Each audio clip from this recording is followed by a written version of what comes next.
Welcome, ladies and gents, to No Drama Just Movies Rapid Reviews. Dwayne Johnson is currently working hard for that Oscar nomination in The Smashing Machine, so I thought I should watch the other film where he's actually acting. So I watched Southland Tales from 2006 recently, and I had some thoughts. Right off the bat, I watched this mainly to see if The Rock has proven himself a better actor than we think. After watching this, I'm not too sure this is the best example. He's okay in this, he's not bad, but this also doesn't stick out as a performance to watch.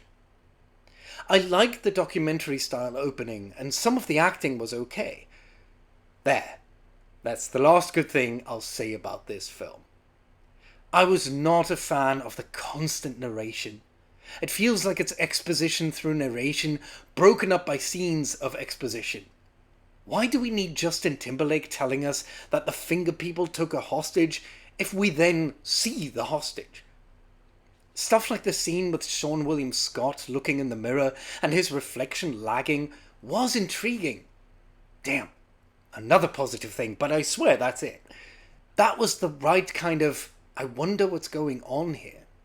There's some humour in this, which worked for me. I promise I'll stop praising this after this comment. I liked the domestic incident improv and the overly sexual car commercial. There's almost something entertaining here. But the film tackles the climate crisis and renewable energy, Marxist revolution, police brutality, religion, and adult film stars going mainstream. Then there's time travel and duplicates and floating ice cream trucks. It's too much, man. At one point we have a scene set in an arcade called Fire, and I don't know if that was deliberate, and if it was, is that a good thing? So, while I was watching this film and taking notes, I went down a little rabbit hole trying to track down this information. In 2008, Richard Kelly said that he was working with a very famous band to write the score for his next film, The Box. Then the Arcade Fire engineer confirmed it was Arcade Fire. But then Win Butler of Arcade Fire denied those claims. The film came out in 2009 and everyone agrees that members of Arcade Fire wrote the score. So technically not Arcade Fire, but come on. Except that soundtrack still hasn't been released. My point with all this is that I'd rather go on an extensive research expedition to find out the significance of this potential Arcade Fire reference than to continue watching this film. There's a moment where Asian lady, I'm sorry, I don't know the character's name and I could look it up, but I really don't want to, so she's Asian lady for now. So, at a party where Boxer dons his Men in Black suit and we see all the characters from the movie, Asian lady enters another room and immediately starts dirty dancing. And nobody reacts to it. She's gyrating through the room and there's just one guy paying attention because now we're following him. And that's pretty much how I felt about this whole film.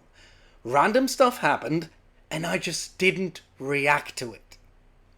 By the way, I did look her up, anything to take a break from this film, and it's Serpentine, played by Ling, or Ling, who also plays Miss East in Wild Wild West. So there you go.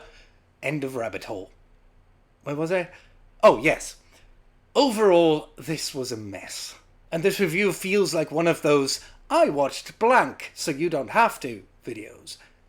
It took me ages to finish because I actively tried to avoid watching this, taking breaks every 2 minutes to do anything else. It felt like flicking through 57 channels with nothing on, except for excerpts from different home videos, all in another language. If there is a Rosetta Stone that explains it all, please tell me, because I have no idea. Sorry. If you loved it, please sound off in the comments. Maybe I'm just missing that bit of information to open this mystery of a movie up for me. But right now, I'm just glad I got through it.